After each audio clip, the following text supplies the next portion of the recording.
It's September 30th here in Seoul, and I'm Kim Dami. We begin with these stories making the headlines at this hour. Starting with Israeli strikes on Houthis in Yemen. Israel pushed ahead with attacks on Houthi targets in Yemen on Sunday after Houthi militants launched missiles at Israel over the weekend.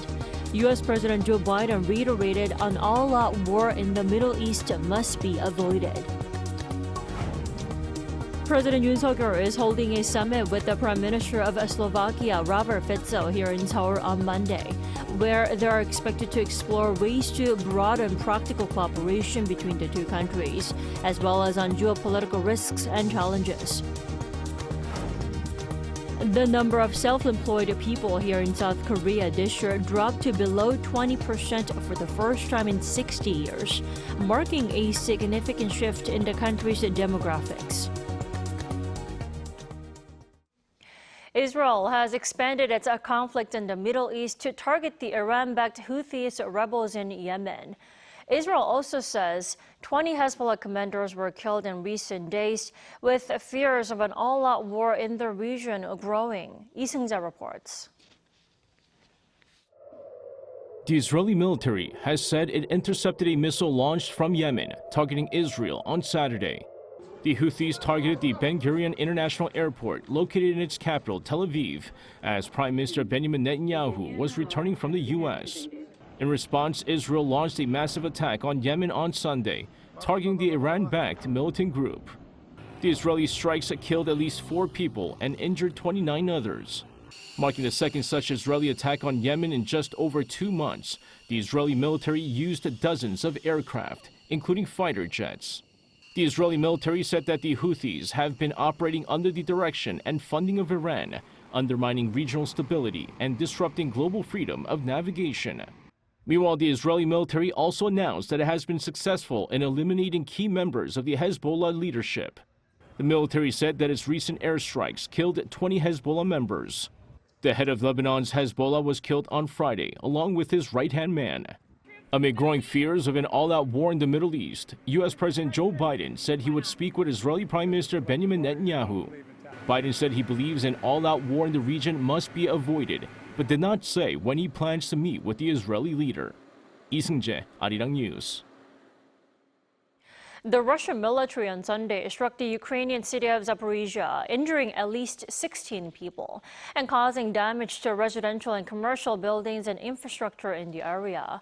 According to the region's governor, Russian forces targeted 3 city districts with 13 guided bombs. Guided bombs are highly destructive and are difficult for Ukrainian air defenses to intercept. The city has been a target of increased attacks from Russia in recent weeks, with the Russian military partially occupying the southeastern part of the city, where Europe's largest nuclear power plant is located. President Yoon will have a summit in Seoul on Monday with the Prime Minister of Slovakia, Robert Fico. The presidential office said the Slovak leader is making a 3-day visit to Korea and will have talks with Yoon before signing ceremony of memorandums of understanding. The two leaders will then have an official luncheon. During their summit, Yoon and Fico are expected to focus on strengthening practical cooperation across various sectors, as well as discussing broader regional and international cooperation amid the ongoing war in Ukraine and Russia's military cooperation with North Korea.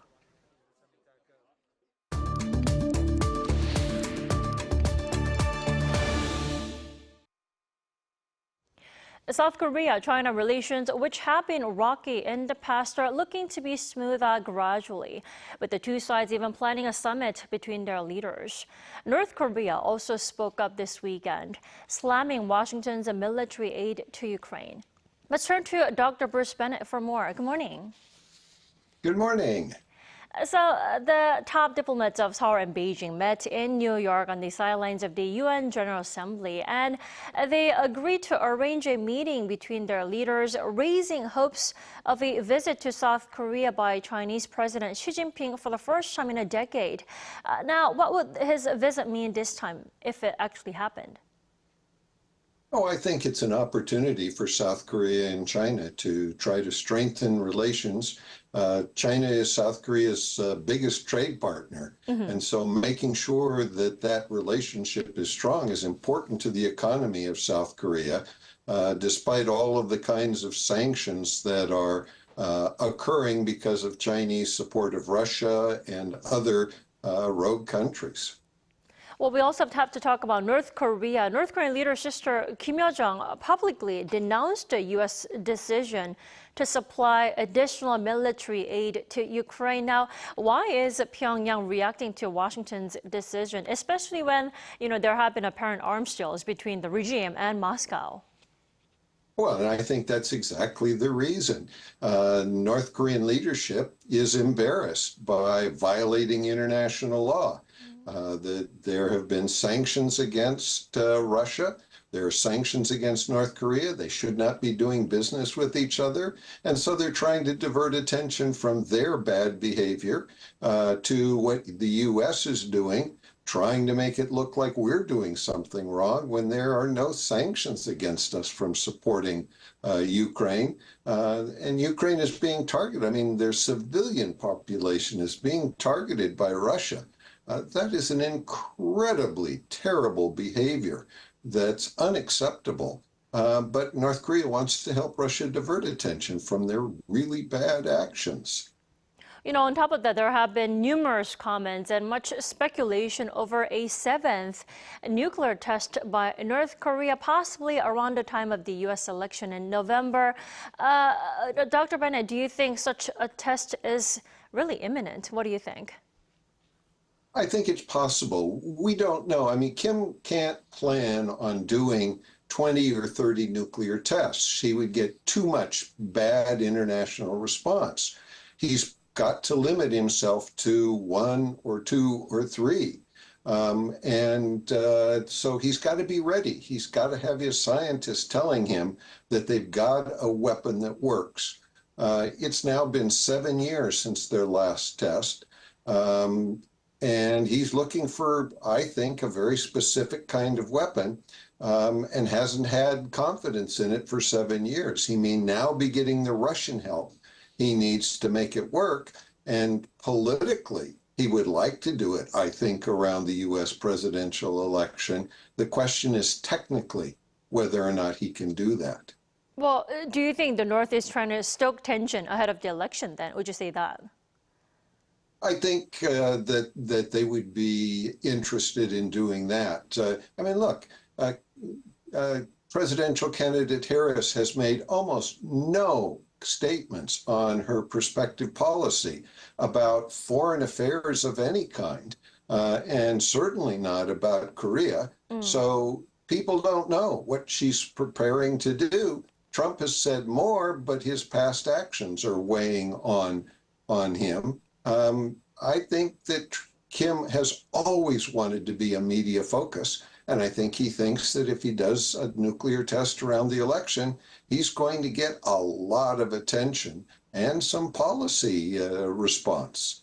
Definitely. And also, last weekend, Shigeru Ishiba was elected as Japan's incoming prime minister. Now, he says he's aiming to build what he says will be the Asian version of NATO. Now, what is his argument? I mean, why the need of such an Asian NATO?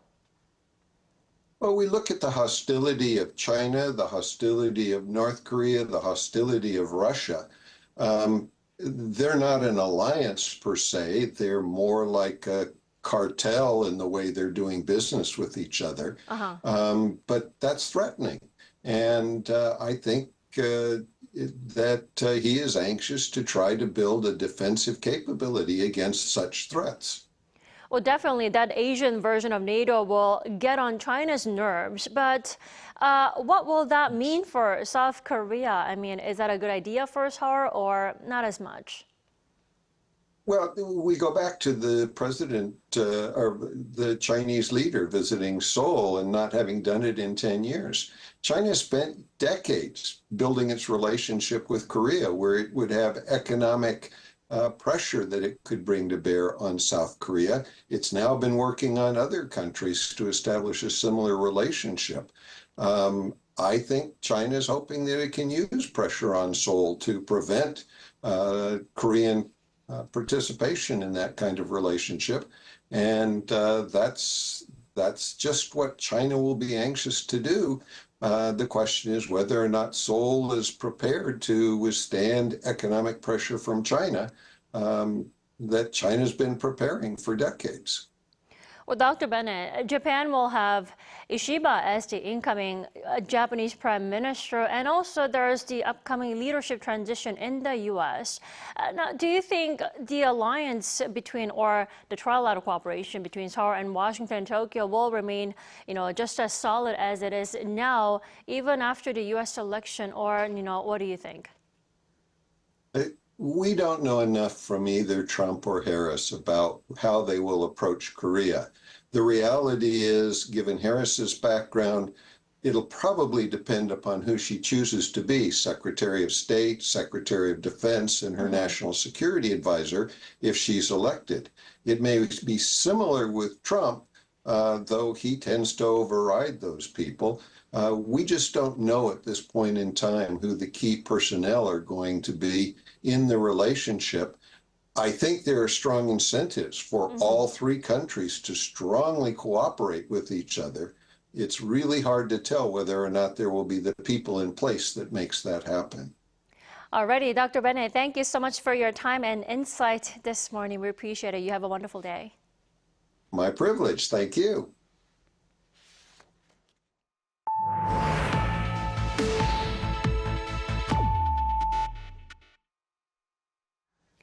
South Korea has seen a sharp decline in the percentage of the workforce that is self-employed. The figure dropped below 20% for the first time since related data was collected. Lee Soo-jin has more. The share of self-employed individuals in South Korea's workforce has fallen below the 20% level for the first time. According to Statistics Korea on Monday, based on monthly average figures from January to August this year, there were 5.6 million self-employed individuals. That's 19.7% of the total employed population, the first time that figure has dropped below 20% since related data was first collected in 1963. And these figures are unlikely to see much change with only a couple of months left in the year. The share of self-employed individuals has been seeing a downward trend since first recording 37.2% in 1963, and then falling below the 30% mark in 1989, and narrowly avoiding falling below 20% last year. This has led to the share of non-wage workers, which includes self-employed and people working their family business, falling to a record low of 22.8% this year, nearly one-third of the 68.5% recorded in 1963. The proportion of people working in their family business came to 3.1% out of the total employed this year. But the share of non-wage workers still remains relatively high compared to the rest of the OECD. Out of the 30 OECD nations, South Korea came in at 5th last year, behind Colombia, Mexico, Chile, and Costa Rica. The share of wage workers, on the other hand, came to 77.2%, a significant increase from the 31.5% in 1963. Lee Soo-jin, Arirang News. October 2nd, this Wednesday, is Senior Citizens Day here in Korea. As the country's aging population means seniors make up a higher portion of society, more of them are rejoining the workforce. Our An Sung-jin has this report. In South Korea's aging society, more of the elderly population are looking to get back into the workforce. But what is driving this age group back into the job market? I'm sure it's for the money. I don't know about it now, but us old people didn't have a proper pension system. So as long as you are healthy, it's nice to move around a bit. I think the first is for financial reasons, and the second is that I don't want to be a burden to my children. Even after working for more than 40 years, the national pension that I receive is not enough. So since I have the energy left to work, I think I'll work for the next 5 to 6 years. This is why so many elderly people are still working. Recent data from Statistics Korea shows that the main reason those aged 65 to 79 re-enter the workforce is to earn living expenses, followed by the desire to stay active and find joy from work. Data from the Ministry of SMEs and Startups indicates that a record number of people aged 60 and older are in employment. They account for more than 22% of the total workforce. The Seoul Senior Employment Support Center helps them prepare for a second career. 66-year-old Choi Seung-hee is one of those who makes the most of the programs on offer. 도보배달 앱에서 신규 배송이 뜹니다. Choi spends her time delivering small items over a walkable distance, whether it be groceries, cosmetics, or simple meals. She'll choose her delivery order and head to the store to pick up the item. Once it's been received, she'll double-check the destination and head to drop it off. Choi says this side hustle has given her life so much meaning. When I had nothing to do, not only was I lonely, but I did a lot of unnecessary overthinking, which is why re-entering the workforce helped me so much. It's a great benefit that I can stay healthy and make my own pocket money as well, so I'll continue as long as I can. I hope there are more opportunities for seniors in the job market. The Seoul Senior Employment Support Center teaches its elderly students the tools needed for the modern workplace, such as how to use maps on smartphones. We teach basic skills necessary for employment, such as how to write a resume, search for jobs on a smartphone, and other educational programs. We also provide job training depending on the various sectors of employment. As we enter a super aging society, and since everyone is healthy and passionate, there are a lot of seniors who want to work. Our goal is to provide the necessary education and help them work as much as possible. The Health Ministry has pledged to create more than 1 million jobs for the elderly population by 2027. However, other factors also need to be improved, whether it be the quality of the jobs or the sustainability of these senior programs. It's important to create jobs other than those created by the government. I think the current system that prevents people from working because of their age should change. If people have the physical strength and the ability to continue working, I hope they'll be given the opportunity to work. The elderly population in South Korea is only expected to grow, and in order to cater to their needs and utilize them as effective workers in society, education and job training seems vital. An Sung-jin, Arirang News.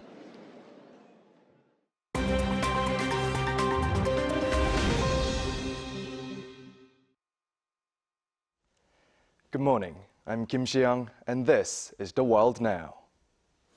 Now we begin today in the southeast US, where at least 90 people have died and extensive devastation has been caused by Category 4 Hurricane Helene, the strongest hurricane on record to make landfall in Florida's Big Bend.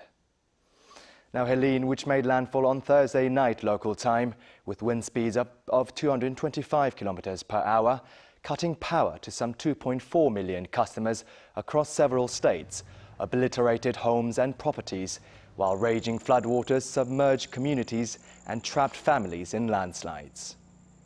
36 deaths have been reported in North Carolina, 24 in South Carolina, including 2 firefighters, while at least 17 died in Georgia, at least 11 in Florida, and 2 people were killed in Virginia.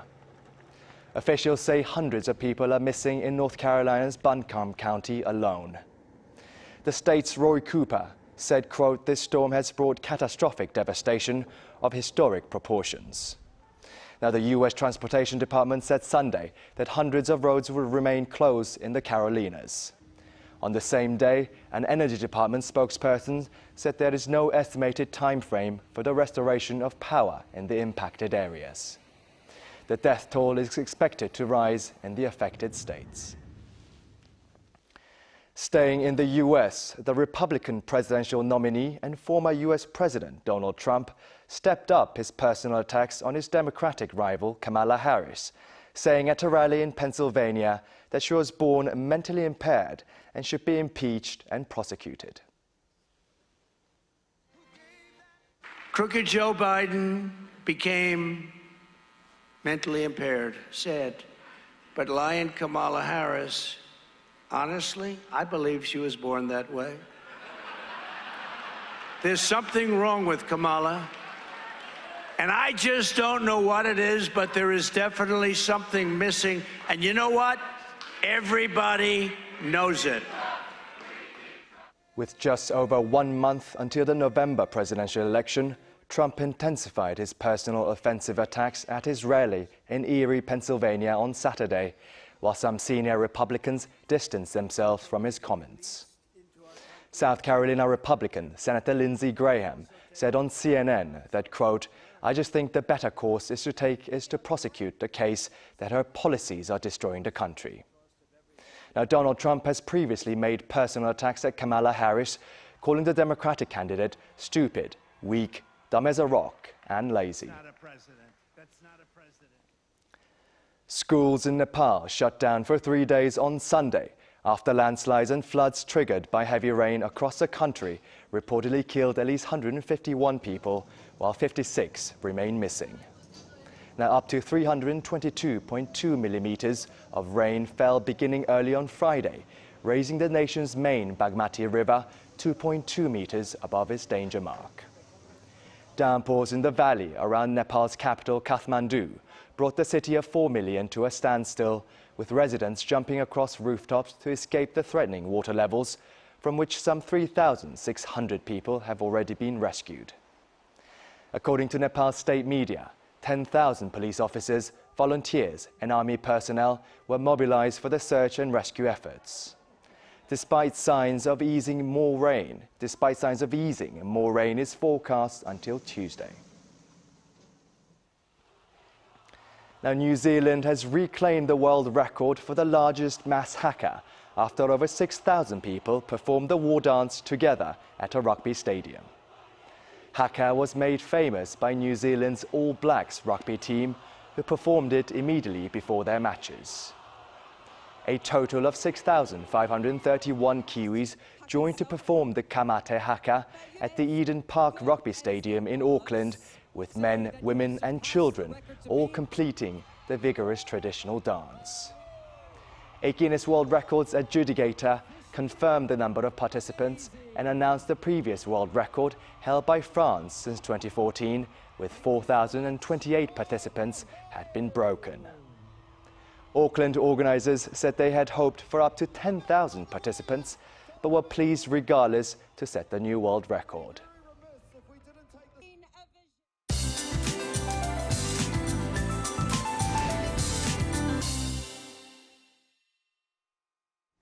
Good morning. The last day of September is wrapping up with a summer-like afternoon with a big rise in highs from the breezy morning.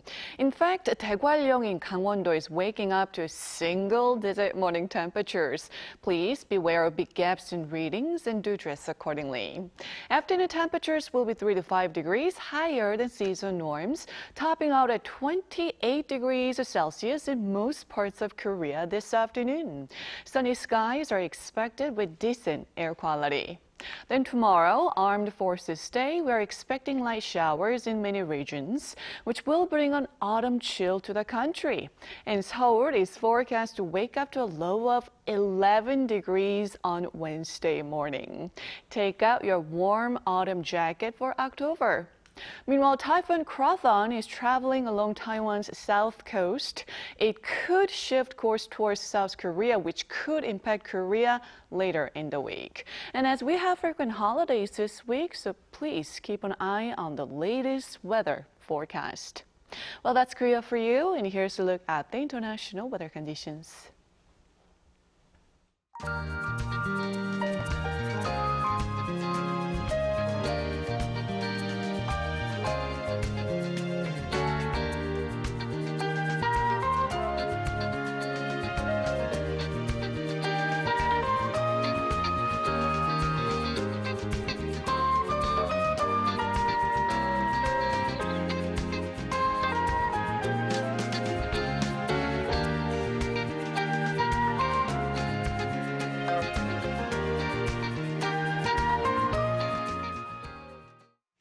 We thank you for watching New Day and Arirang. Have a wonderful start to the week.